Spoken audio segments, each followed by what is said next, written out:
Rappelez-vous, la semaine dernière, on vous a dit que nous mettions notre camping-car en vente. Oui, oui, nous le vendons. Mais ça veut pas dire qu'on arrête de voyager, hein. Absolument pas, car nous avons un nouveau projet. Mais ça, vous le saurez dans nos prochaines semaines. Mais là, maintenant, tout de suite, Istanbul, Bisous. voire Constantinople.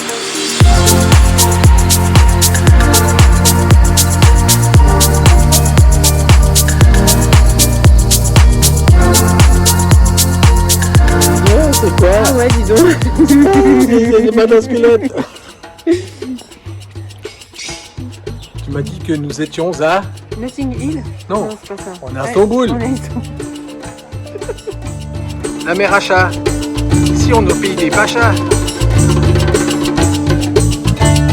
Eh bien, pour ne pas faire comme tout le monde, à Istanbul, on ne commence pas par la Sainte Sophie, mais par sa petite sœur, la petite Sainte Sophie, construite au VIe siècle par l'empereur Justinien et l'impératrice Théodora. Elle fut ensuite convertie en mosquée au XVIe siècle. Celle-ci est de style byzantin, alors que les peintures à l'intérieur sont de style ottoman. Il est vrai que lorsque tu rentres dans cette mosquée, tu as une sensation de zénitude assez folle. Un petit peu d'histoire, mais on va pas vous rabâcher avec ça. Istanbul était la Byzance des Grecs, avant d'être la Constantinople de l'Empire romain d'Asie. Et pour finir, Istanbul de l'ère ottoman. Cette ville a été construite sur cette colline. Tiens, c'est bizarre, comme Rome. D'ailleurs, Istanbul s'est appelé la Nouvelle Rome. C'est finot ça, hein. Ça c'était recherché quand même. Et en aparté, il ne faudra pas vous étonner si vous allez voir des images avec du soleil, une casquette, de la pluie, un capuchon, car le temps va changer. Et puis, on va faire un melting pot de tout ça. Je sais pas ce que vous en pensez, mais moi je trouve que c'est particulièrement moche. Non mais c'est sûr qu'il y a des échafaudages et une immense bâche bleue qui gâche le paysage. En fait, c'est la mosquée bleue. Comme c'est la mosquée bleue, c'est pour ça qu'il y a une bâche bleue. Non, c'est beau. C'est trop grand, ça rentre pas dedans, il faut mettre le grand angle. Ça déforme l'image.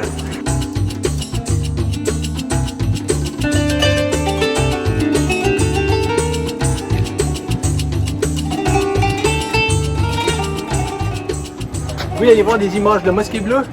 Eh ben c'est râpé, chers amis. C'est fermé jusqu'au 21 avril 2023. Il faut revenir dans quelques semaines. Merde. Eh bien tant pis pour la mosquée bleue.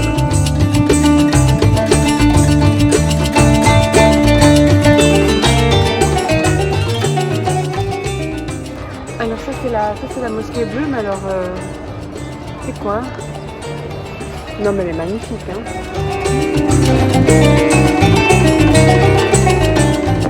Nous irons donc voir Sainte-Sophie, mais ça risque d'être un petit peu compliqué. L'entrée est gratuite, donc il y a une queue sans fin. Carole, c'est bientôt mon anniversaire. J'aimerais la même chose. Oh Carole, t'aurais dû mettre ta casquette. Ça aurait été beaucoup plus simple. Tu vois, moi je suis pas ébloui. Mais moi oui. Ouais, si ce n'est par toi que je te regarde, quoi. Voilà, tu te rappelles le salut militaire? Oui, Voilà, c'est à peu près ça. c'est ça. Tu mettras le lien. C'est pas pour parler d'une histoire de casquette. Mais c'est pour s'occuper pendant que l'on fait la queue pour rentrer dans Sainte-Sophie.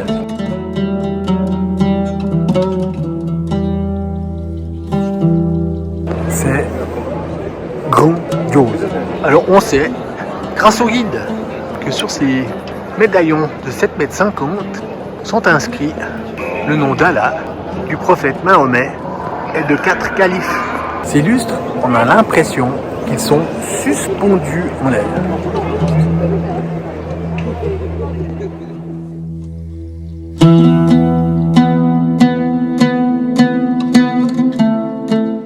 Derrière Carole et moi se trouvent les tombeaux qui malheureusement ne sont pas visibles en cours de rénovation. Alors vite fait, bien fait, un peu d'histoire Carole. Tu vas apprendre que cette basilique a été construite en 537 sous les ordres de Justinien.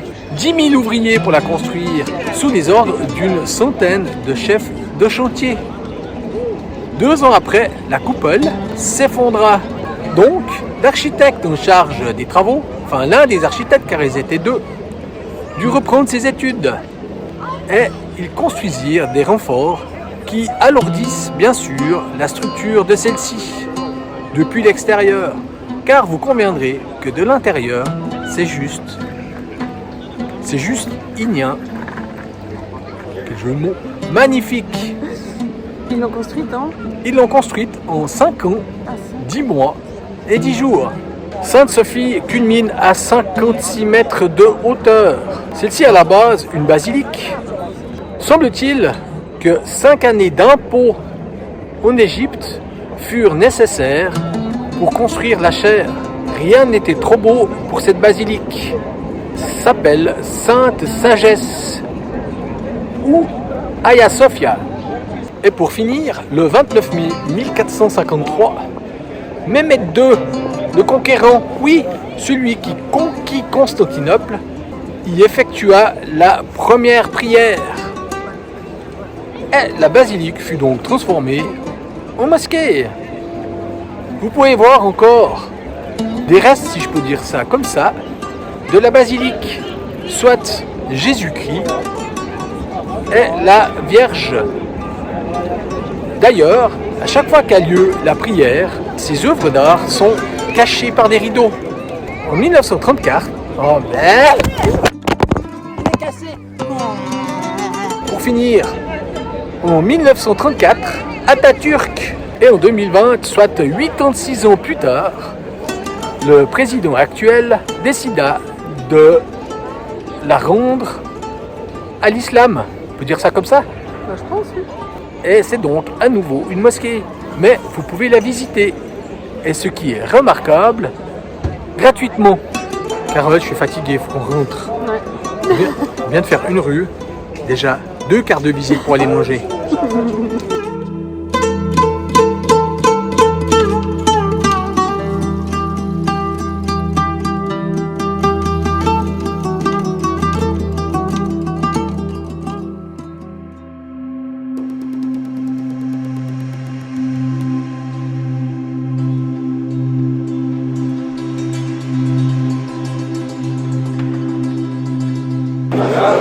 Et il y a un restaurant La Fondue. On va aller voir ce que c'est dans le Grand Bazar d'Istanbul. Restaurant La Fondue dans le Grand Bazar d'Istanbul. Pourquoi il s'appelle La Fondue? Tout simplement qu'ici en Turquie, ils font aussi la fondue avec du fromage, mais pas du vin blanc.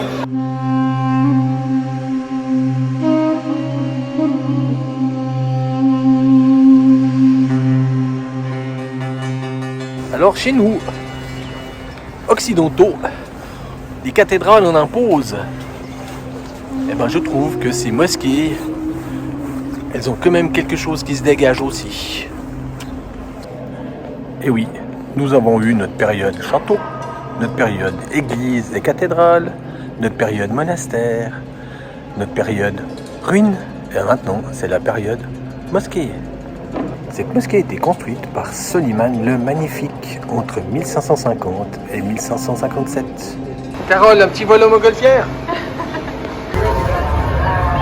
Il a perdu.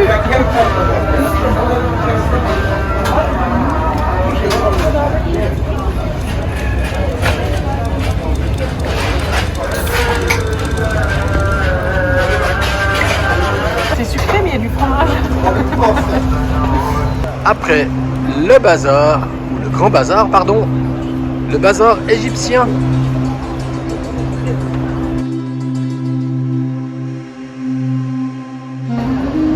Non, non, ce n'est pas la même mosquée. Avant, ce n'était pas celle au premier plan, mais celle au second plan. Par ailleurs, vous remarquerez que certaines ont 1, 2, 4 ou 6 minarets, voire 7 pour la Mecque. À l'origine, seule la mosquée de la Mecque possédait 6 minarets. Mais lorsqu'ils construisirent la mosquée bleue ici à Istanbul, celle-ci possède également 6 minarets. Il fallut donc construire un 7e minaret pour la mosquée sacrée de la Mecque. Ne croyez pas que ces bateaux sont pour faire des croisières. Il s'agit des cuisines de tous les stands qui sont sur la place. Et il y a des commerces partout, partout, partout. Le Grand Bazar, par exemple, possède 4000 commerces. Et il faut savoir que ici, à Istanbul ou en Turquie, le commerce est une raison de vivre.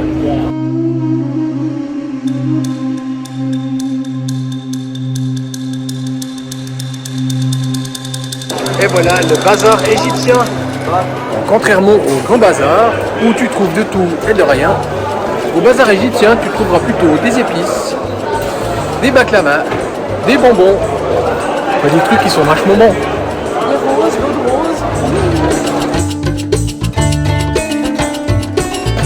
Alors, si tu es agoraphobe, ne viens pas ici, parce que c'est pas possible.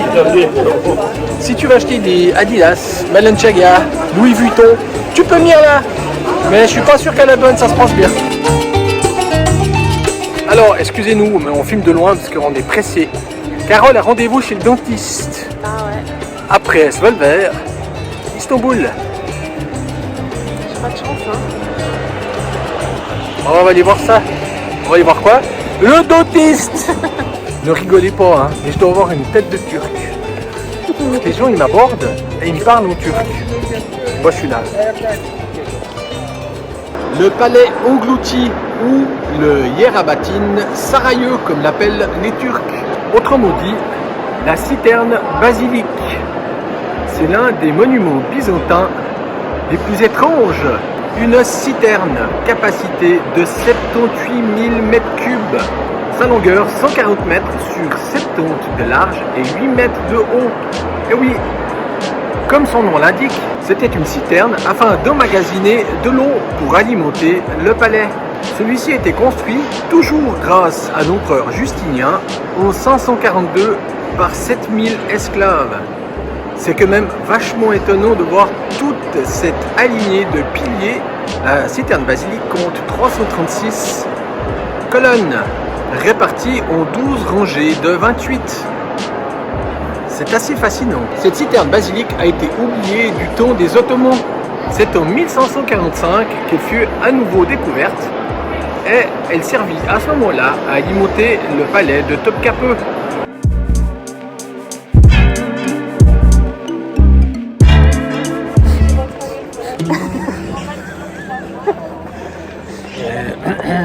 Et oui, et pourtant les jours se suivent. Mais alors, ils ne se ressemblent pas. Alors chez nous, on appellerait ça les giboulées de Mars. Bon, là, il n'y a pas de neige, heureusement, mais 7 degrés. Alors pour visiter l'extérieur, c'est pas terrible. Donc c'est pour ça que nous allons dodo. Et dodo quoi? Dans le palais de Topkapı. Et son harem. J'espère qu'il y a encore des dames.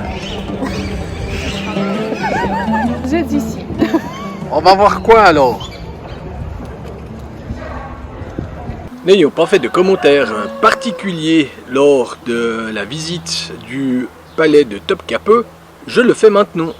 Je voulais faire un commentaire seulement off, mais étant donné que le coq chante, les cloches du bétail résonnent, je me suis dit que cela ferait peut-être un peu bizarre.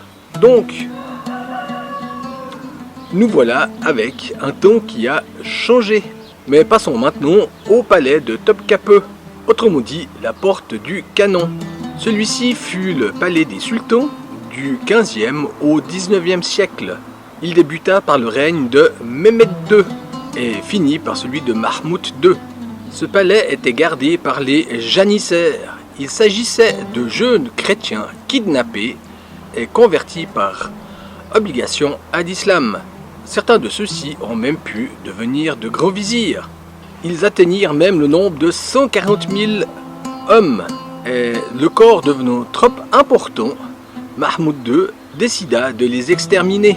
Il faut savoir qu'entre le 15e et le 16e siècle, le sultan faisait souvent assassiner ses frères et ses neveux, afin d'éviter tout complot. Lors de son accession au trône en 1595, Mehmed III fit d'ailleurs bon usage de cette coutume. Une vingtaine de ses frères furent tués en une seule nuit et les 7 concubines enceintes furent noyées. Mon Dieu! Acceptée jusqu'alors, cette coutume fut abrogée en 1603. Les cuisines. 1000 personnes y œuvraient journellement afin de nourrir les 5000 personnes vivant au palais et jusqu'à 15 000 lors de festivités. Et pourquoi y avait-il une fontaine dans la chambre privée du sultan? Eh ben, ça camouflait certains bruits.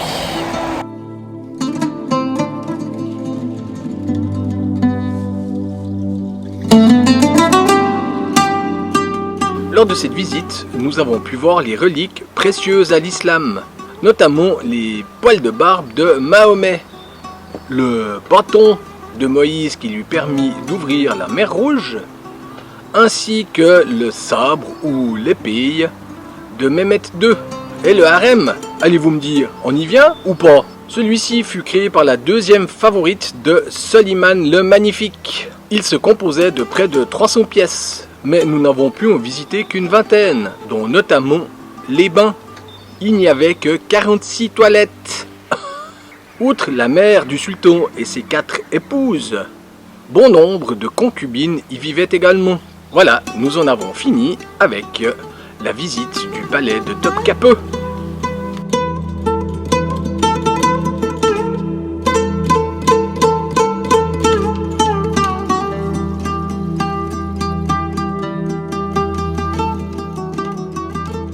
Hello. Voilà, sur la route, nous avons quitté Istanbul, magnifique ville, grouillante. Ça bouge dans tous les sens, ça fait du commerce, ça t'alpague pour manger, on est super bien accueillis partout, y compris dans les mosquées. Nous avons visité beaucoup de mosquées, elles sont plus belles les unes que les autres. La grande citerne, enfin non, c'est magnifique. On peut marcher pendant des heures dans des petites ruelles. D'ailleurs, c'est ce qu'on a fait. On a marché pendant des heures. Voilà, pas forcément tout le temps avec du beau temps, mais c'est pas grave. Il suffit de bien s'habiller et puis prévoir le kawaii. Parapluie, ça vaut peut-être pas forcément la peine parce que les rues sont un peu étroites. Au bazar, ça sert à rien. Non, vraiment magnifique. Pour passer un week-end, je pense que même un week-end, on n'arrive pas à tout visiter. Parce qu'il faut vraiment prendre son temps, s'installer à une terrasse, boire un café, une pâtisserie. Donc non, c'est vraiment, vraiment chouette. Nous avons quitté Istanbul. Mais sous un ciel un peu gris. Un peu gris, c'est-à-dire qu'on était rentré en Turquie avec un ciel un peu plombé. Eh ben on va quitter la Turquie avec un ciel plombé. C'est pas grave. On va où? Eh ben ça, ça ce sera dans la prochaine vidéo. Sur ce, on espère que vous aurez apprécié cette petite vidéo sur Istanbul. Pour information pour les camping-caristes, regardez sur Park Fortnite, il y a une aire qui est proche du ferry. À Yenikapi. À Yenikapi. C'est pas fun, mais c'est idéal. C'est idéal. Franchement, c'est idéal pour visiter la ville. Oui. C'est vraiment idéal. Pas cher. Ouais. 250 lire la nuit. Ouais. Mais tu es en ville. En ville. Non, franchement, ça vaut la peine. Sans véritablement des nuisances de la ville. De la ville, voilà. Donc, de toute façon, pas trop le choix. Voilà. Sur ce, n'oubliez pas de nous mettre un petit pouce, parce que c'est toujours très gratifiant pour nous. Un petit commentaire, ou un gros, c'est égal. Abonnez-vous si ce n'est pas déjà fait. Abonnez-vous si ce n'est pas déjà fait. Et puis bien entendu, Facebook, Instagram, vous pouvez voir les photos avec un petit décalage à peu près d'une semaine. Sur ce, on vous dit à bientôt. Ce qui veut dire que ceux qui nous suivent sur Facebook ou Instagram, au moment où ils verront cette vidéo, eh ben, ils sauront où nous sommes sortis. Eh ben oui. Allez, voilà. Allez, ciao ciao.